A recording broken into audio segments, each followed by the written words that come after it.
wonderful musicians.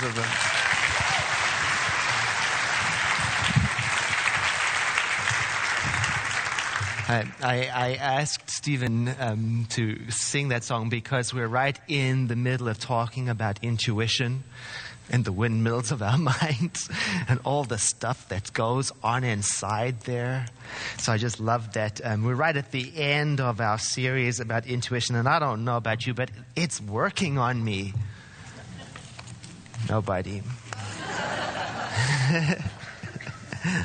Our theme is activating a sense of intuition, and we've been looking at all the different aspects, how to recognize it so you can listen, what happens when you do recognize and you don't listen, practicing stillness as a way of listening, all of that. And it seems to be quite appropriate because I don't know about you, but there's a lot of change going on in my life. Are you experiencing that? In the world, and certainly here at the Center for Spiritual Living, we've had a whole lot of change going on, and change can be disorienting, challenging.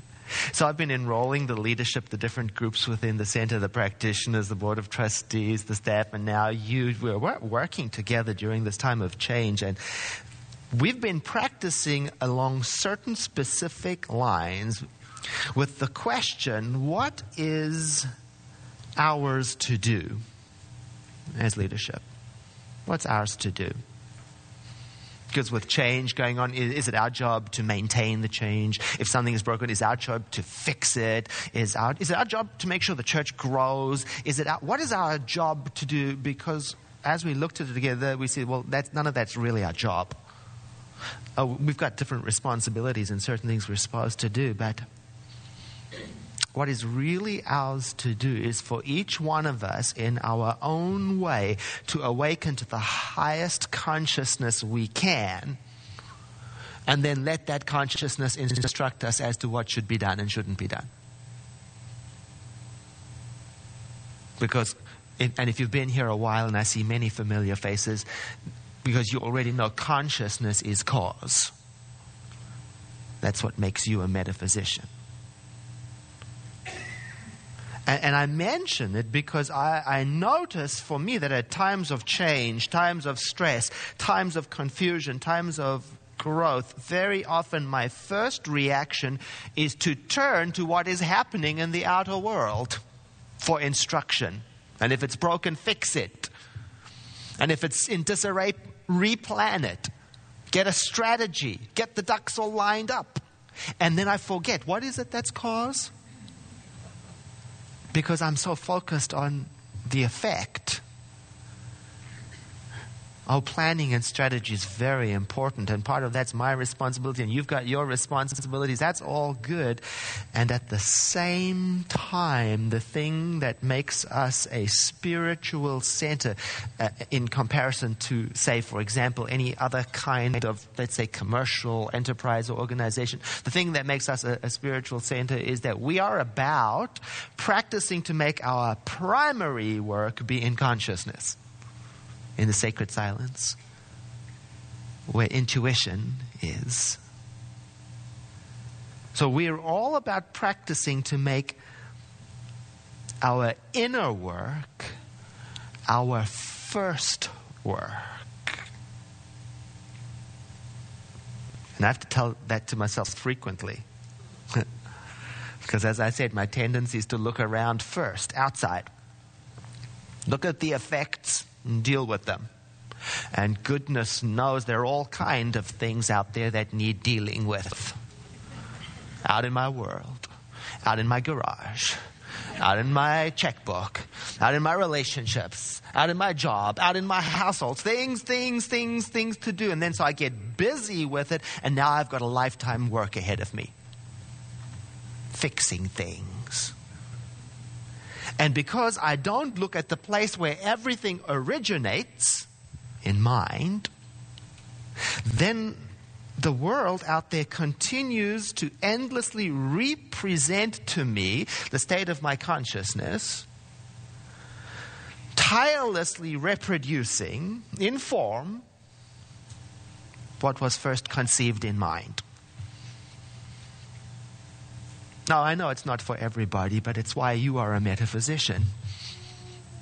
I know.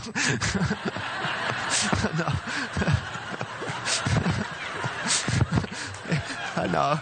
It's the horse pill of metaphysics, It's hard to swallow, but you don't need me to tell you. You've already thought about it yourself, because you encounter it, Then when you find yourself there, you are in the midst of moving the furniture of your life around. Move this, fix this, move.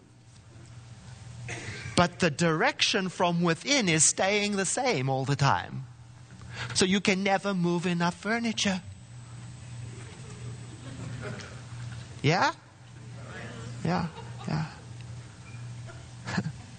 And if you are already calling yourself a metaphysician, then you're practicing to develop this habit of turning inward first, frequently, often, on a regular basis, to the place where the mind of creation intersects with your own personal ideas to see if they match. And then you practice this, and from the practice you begin to become more and more aware of what is going on inside, and how everything that's going on inside seems mysteriously to lead to everything that's going on outside. And you begin to notice how what is moving in your individual consciousness has something to do with your individual choices and actions and relationship. And then if you keep at it, then you start to notice, for any work to be really effective in this realm, you've got to come face to face with the question of how honest am I really being with myself about what is going on inside. Then you start to make, you have to make agreements with yourself to not deceive yourself about what's going on inside.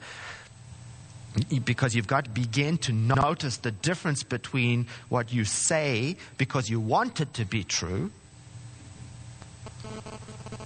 versus what is true and real. You start, why?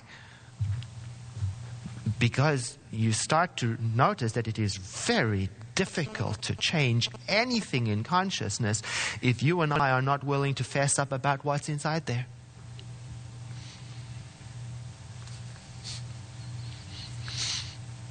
So here is one of my methods. There are many methods. Here's one of the methods I use to get more honest about what is going on inside of my consciousness. I look at and I listen to what is going on around me. You see, I look outwardly for clues about what is going on inwardly.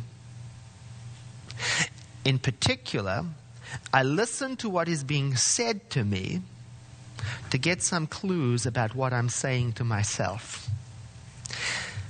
In particular, I listen to what is being said to me and I pay special attention to those things that tweak me and stress me out. Because I've learned that's right where the gold is.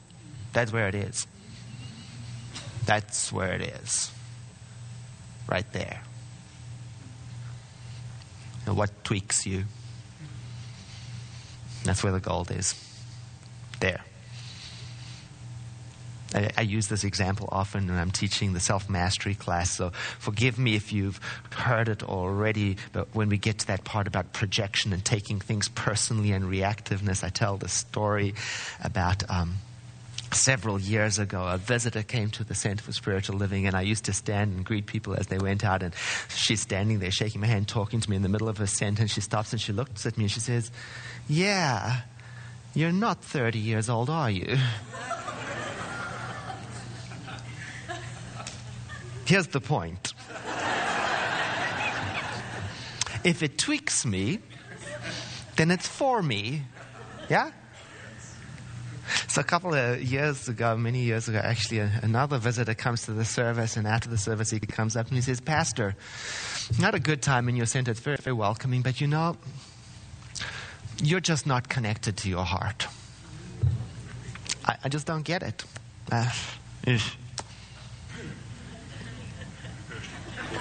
Here's the point. If it tweaks me, it's for me.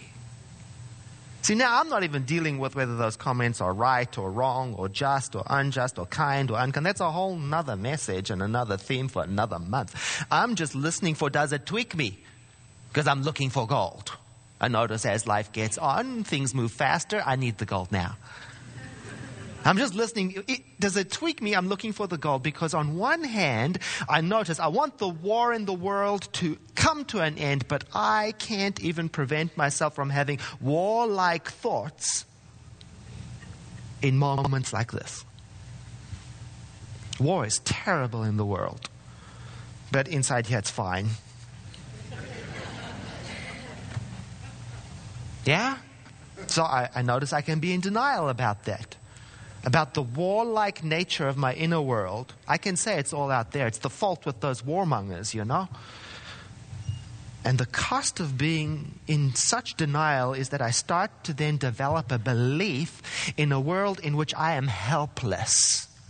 And then so slowly, because it's not my fault, I then have to build a case for battle. It's not my fault. And so without examining what's going on inside, then I could be tempted to deal with what's going on outside the world of effects. I might be tempted to think things about these people who said things to me. World of effects. I might want to carefully construct a phrase that is carefully polite enough to hide the slap that's disguised in it. You know what I mean? The world of effects. I might get busy in there. But I notice that's less and less an option because, you know what? I find that I believe some of the things that I learn here.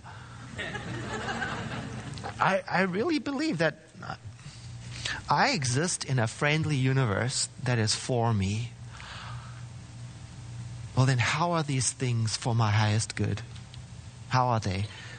Oh, God, you know, there are tough things in the world, tough experiences, and I don't recommend starting with one of those, because I can barely navigate around ordinary tweaking situations, you know.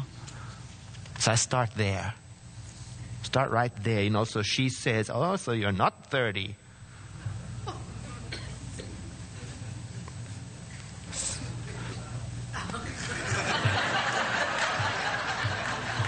I notice it tweaks me. So then I notice also it's true.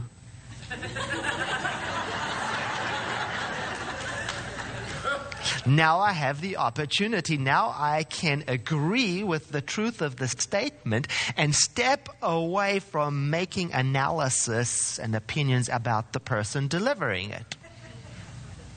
Now I can face, what am I telling myself about my age? What am I not telling myself? Now I've got the gold. And it's all thanks to the home delivery service of the friendly universe that brought it right to my doorstep. Thank you. Or he says, you're not connected to your heart. I notice I'm tweaked. Well, then let me go inside and let me find a couple of ways where that's true. And if I sit still, I can see ways that could be true. I can see sometimes when I'm not. I can see sometimes when I'm so afraid of intimacy that I withhold myself and I don't really show up. I can see, if I really look inside, I can see how sometimes I hide my true feelings because I'm so afraid of them, of what they will cause. And then when things like this are happening, then I show up in a way that's disconnected and not genuine. Or I hide behind humor. I can see how it's true. Now I can agree with the truth of the statement and step away from analyzing the person. Who does he think he is? Yes, it's true. So why attack the gentleman who's delivering it to me? Probably because I don't want what he said to be true. And I already know it is. Sometimes. And I thought nobody else knew. And I was hoping everyone would just keep on the pretense with me. Which brings us right back to that challenge of just how difficult it is to change anything in consciousness when you and I will not acknowledge what is inside there. And consciousness is cause. What's inside there? Consciousness is cause. What's inside there? Because if I make it all about what's outside there, I'm back to moving furniture. This will look better here. I might even end up praying for the gentleman to go away. I might be praying for him to be different. I might be praying for him to have more respect.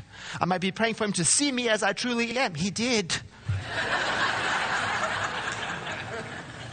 And so instead, then, I can pray to be more in my heart, just like I always wanted. You see? Inside, consciousness is cause. Outside, forms are effect. Inside, consciousness is cause. Outside, forms are effect. Inside, consciousness is cause. Outside, forms are effect. Inside, consciousness is cause. Outside, forms are effect. You know? Last week I asked a question of myself. I invited you to ask the same question of yourself. You know, what is your current excuse for not doing what you should be doing for your life? And oh man, that question's been messing with me. Because I've started to remember the value of telling myself the truth. Oh, there's no sweeter, safer place in the universe than coming clean with yourself. That's where it is. Come clean with yourself. Don't worry about anybody else. Come clean with yourself. And I'm remembering the high price of doing the opposite. I mean, let's make up an example, for example. Make-believe example. See if it relates to you. Maybe you've got something just like it. So you start to have headaches and you feel dizzy. So you go to the doctor. And she asks you if you've been smoking, and you say no. You don't want it on your record. Besides, she's a family doctor, and you've known her for a long time, and you don't want her to lose respect for you, but you are smoking a lot. So she carries on, and she says, what's your drinking habits like? And you say, oh, now and then. But it's really every day.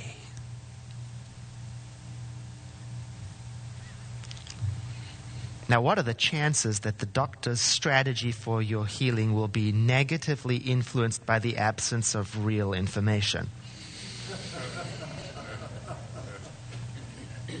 And imagine if you're doing the same thing to yourself, with yourself.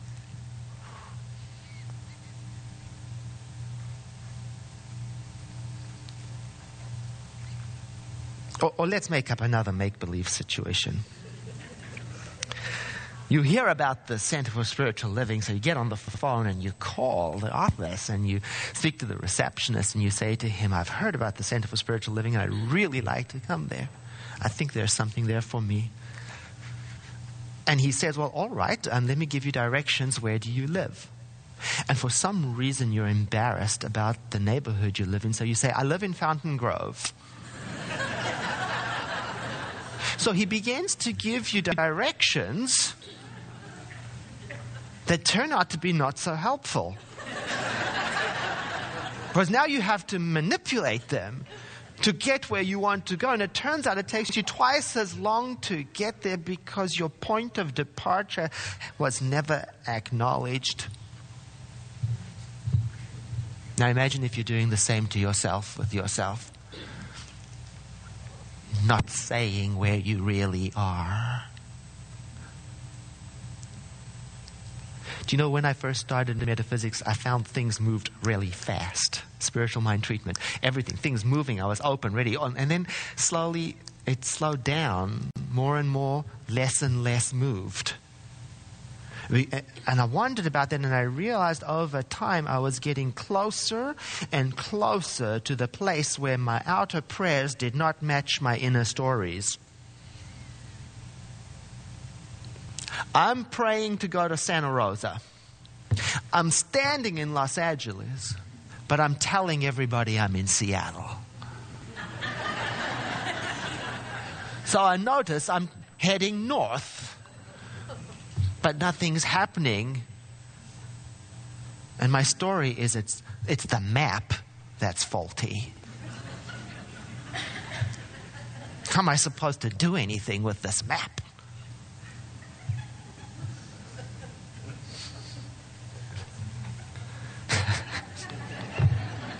Aren't we beautiful? We're just so beautiful.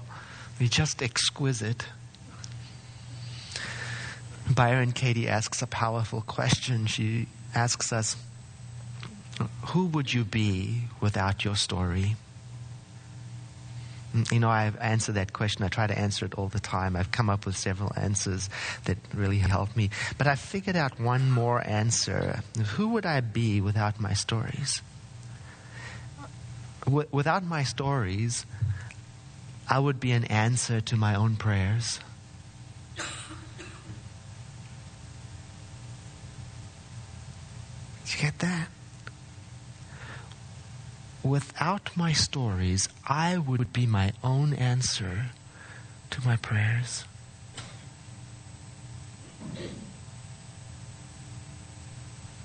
Oh, when I make up stories, I don't know why. Here are ways I do it. Maybe you know these. I understate what's going on. Because, you know, I'm supposed to be a positive thinker, so there are certain things that I'd be embarrassed if you knew about, so I say it's less than it really is. Or I normalize the situation. I talk about how everybody's doing it, so it's quite rational that I do it too, and I've got it under control. Or I disappear the situation. I don't reference it. I think that if I'm quiet enough, I'll hide it away from my intuition and the all-knowing mind of God. And you, with your spiritual radar, it sees right through to my heart. I think I can hide. Or I exaggerate the challenge. Because if I can just show that I have already unsuccessfully tried all of the suggestions that have come my way, then I can prove that it is fate that I am the way that I am. It's not my fault.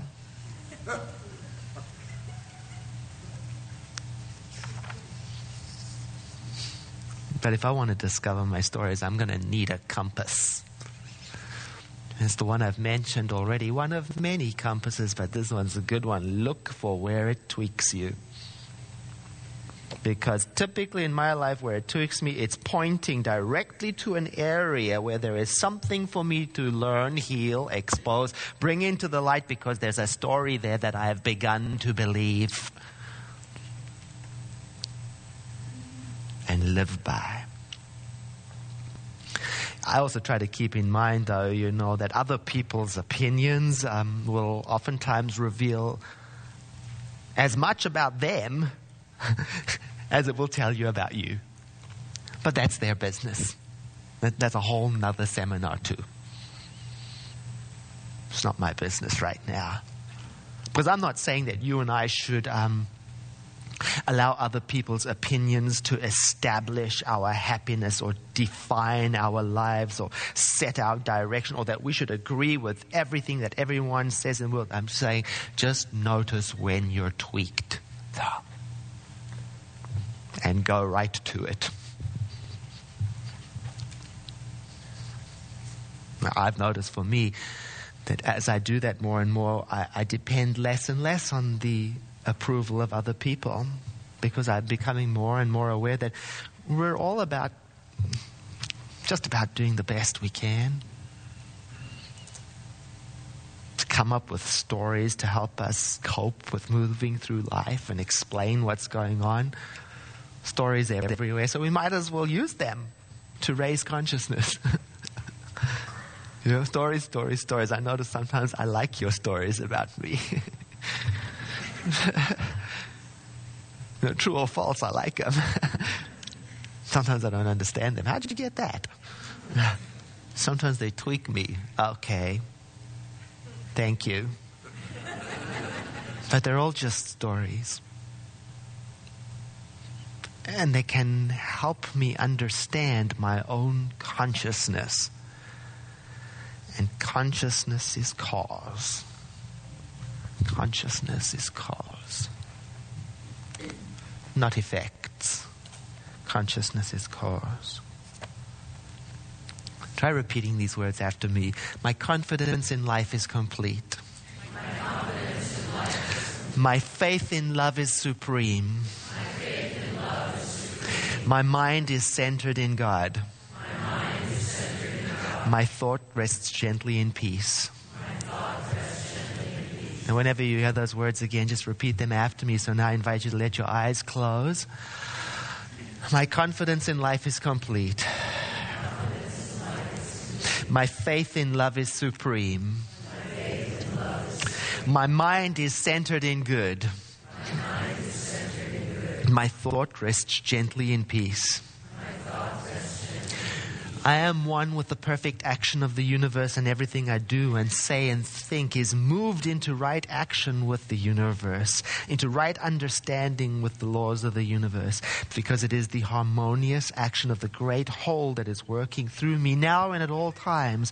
And so I let myself rest in this, and I discover once again that there is nothing in me that can hinder this right action of the universe flowing through me. No one can direct me. No one can mislead me, not even me myself, because I am free from every belief in anything that is contrary to this realization that I am at home in a universe that is friendly and loves me. My confidence in life is complete. My faith in love is supreme. My mind is centered in good. My thought rests gently in peace. And as I meditate upon this presence of God, its perfect law reveals itself to me. And I rest knowing that it is not my business to make the world work or the universe run. My business, directed by divine intelligence, is to be a vehicle for its expression. So there is nothing in me, not a single thing that hinders that. And oh, my soul within me, I discover how great your presence is within me. Oh, I love that. And as I sit in this way, I behold the beautiful, the pleasant, the gorgeous way that the universe reveals itself through me. And my eyes are now attuned to it, to look upon it, to see it, to behold it, to see it moving through me in such a way that I become a servant to the world, one that is attending to the Lord of creation within all people. And I call forth glory from upon high through the minds of all people. And I'm ready to obey and harmonize to the will of that which inhabits in eternity, and I feel safe. My confidence in life is complete. My faith in love is supreme. My mind is centered in good. My thought rests gently in peace. There is nothing in me and no person around me that resembles condemnation. I am free of that right now. It does not operate in me because there is nothing in me that makes it a safe way.